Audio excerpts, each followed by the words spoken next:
Hey there, it's Johanna, and today let's continue our conversation around using memories as a way to practice just being more gentle with ourselves. And in the previous video, I shared a practice that I use to work with memories, where I will think of a memory that maybe I had a harder time being gentle with myself in the moment, and write it out, and then try and write a new response that is more gentle. And just as a reminder, I'm using writing as an example because that's kind of my go-to way to process, but feel free to adapt this to another medium if that works better for you. And today I have a couple more ideas or suggestions that can help us go even deeper into this practice and really get a lot out of it. So the first thing I would suggest, when you try this out, is try to remember as vividly as possible. Like when you're writing out your memory, write down as many specific details as you can recall. Maybe try and add a lot of sensory details. Write down things like, if you can remember, what you were wearing, maybe who else was there, what did you see or hear, did you smell anything, what was the weather like, what time of day was it? And also, as you're writing down what happened, don't only focus on what you did or didn't do, but also include any details about your experience. Like, how did you feel? Were you angry? Were you scared? Were you sad? Did you feel hurt or embarrassed? Maybe you were excited. And also, if you can remember, this isn't just about emotions too. Like, how did you feel in your body? Maybe you felt some tenseness, or maybe you felt jittery or tired or hungry.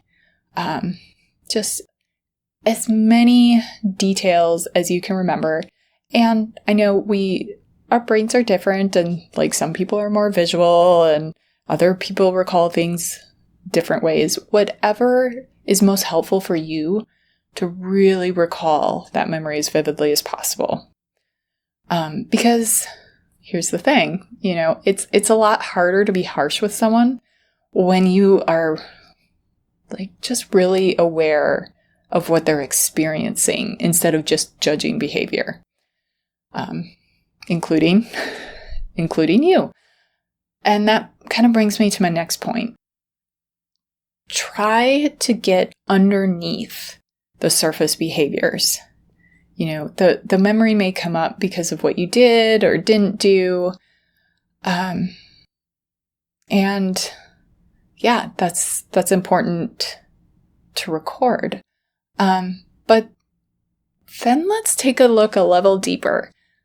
What prompted you to act in that way? Is there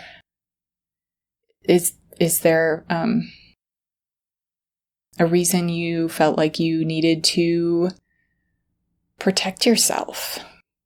Or maybe it was spillover from a different situation in your life. Or maybe you didn't understand something about the situation in that moment. Or maybe you were trying to meet other people's expectations. There's so many reasons that we might do or not do something that aren't always super evident on the surface. But it can be helpful, especially if we're wanting to bring a more gentle approach to ourselves, to take a look underneath and be like, okay, yeah, that's what was going on for me when I acted that way. So those are a couple of suggestions I would bring to this practice. And, if if you've already started working with a memory, maybe you want to add these in and see if it adds anything more for you with that memory, or maybe you want to just start fresh with a new memory and bring these and see what happens with that. But I would love to know, if you give this a try, what you think, what comes up for you. I'll be back with a few more pieces of this next time. And until then, remember, you can trust yourself.